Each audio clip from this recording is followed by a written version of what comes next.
Alright, so this is my setup for peeling my potatoes. I have my bucket here that has water in it so that once I'm done with the potatoes, I'll put them in here so that they don't turn brown. I also have my knife, which is a paring knife, and this is the best kind of knife that I like to use for peeling potatoes. I have my plastic bag here so that I can catch my potato peels in, and I also have my Idaho potatoes that I'm going to be peeling and cutting into chunks. So first thing you want to do is take one out. And for me, what I normally do with my potatoes is I will normally peel mine with just a paring knife because I don't have a potato peeler. So what you want to do is you want to use your thumb for support, and you just want to kind of pull down. So what I'm going to do from here is just peel my potatoes, and I'll be back with the end result. Alright, so the first thing you want to do is you want to brown your meat. And what I have here is just a deep pot that I'm putting over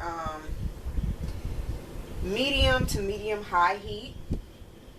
And what you want to do is you want to take your ground beef. I have ground beef. A lot of people use ground chuck, but to each their own. So you want to stick that in the pot, and you want to start breaking that up.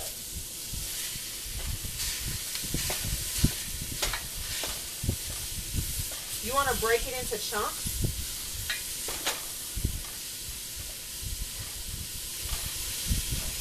Now, with my dish, I season mine twice. So you're going to see me season it now, and then you're going to see me season it in just a little bit after I put the sauce in here. So the first thing you want to do is you want to put your ground black pepper, and you just want to sprinkle that on. Get it on every nook and cranny. Then you want to take your soul food seasoning, and you just kind of want to sprinkle that on.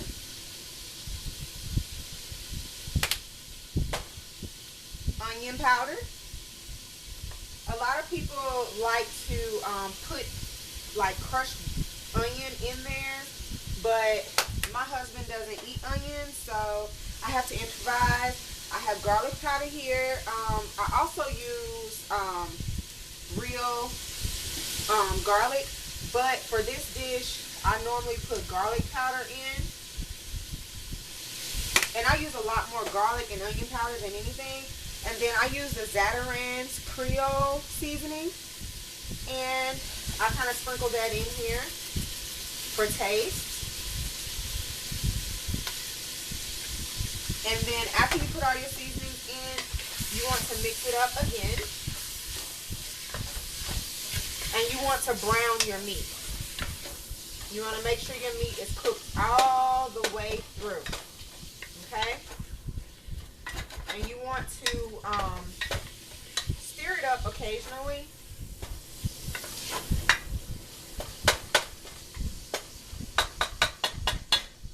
And I also put just a tad bit of salt in mine. I mean, I have a salt and pepper shaker, but to each their own. I don't put that much salt in it. I put, you know, just a little sprinkle because the Creole seasoning has a lot of salt in it. It's very salty, and if you're not careful, you might over salt the dish. So from here, you just want to kind of work it in and get your ground beef browned and everything.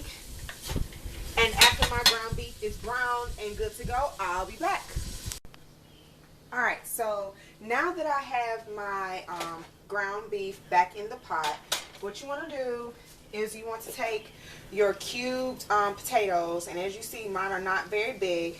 You want to take those and you want to put those in a pot. And then from there, you want to take whatever pasta sauce you're going to be using. I'm using the Ragu Traditional.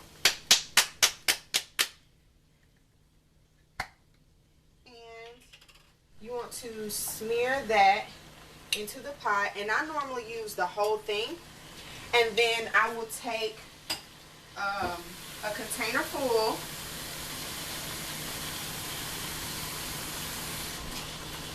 of the sauce, like so, and then you want to pour that into the mixture as well, and then you want to stir it up really good. Now, I know you guys are going to ask me this question, so I'm going to go ahead and answer it now. How many potatoes do I normally peel? It depends on how much ground beef I'm going to be doing. For this amount, I'm using 10 Idaho potatoes. And then from here, you want to go ahead and you want to season it again.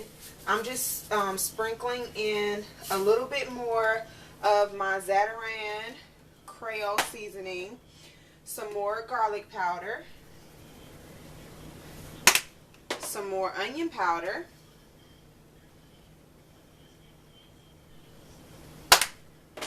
and just a sprinkle of the soul food seasoning, and just a tad bit of pepper. Now, if you remember correctly, I'm just stirring it up so that all the seasonings can marry together. If you remember correctly, we had our ground beef on medium-high heat. And from this point, what you want to do is you want to turn your mixture down from medium-high to medium-low. And also, you want to get whatever kind of corn you're going to be using. Some people put peas in theirs, but I'm going to put corn in mine, and mine happens to be in the freezer. So, one second. What you want to do is you want to kind of crush it up, because, you know, leaving it in the freezer, it'll actually get stuck together.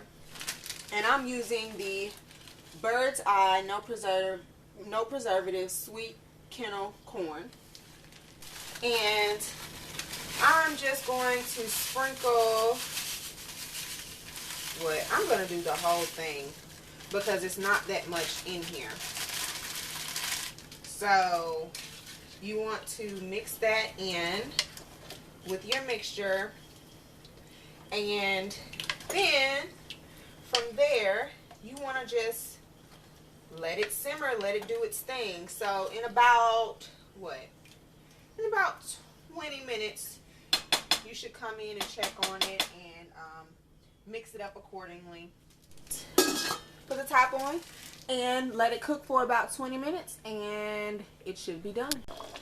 Alright, so this is what it looks like after it's been cooking for about 10 minutes or so. I think somewhere between 10 and 15 minutes.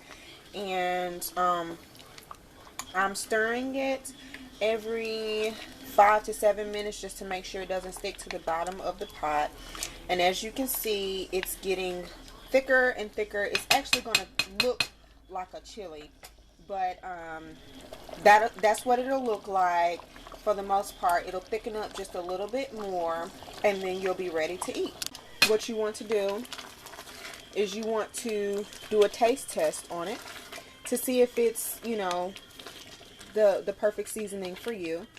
I've already tested mine at the 10-minute mark, and it is perfect. So yeah, it's done. I hope you all enjoy it, and I'll see you next time.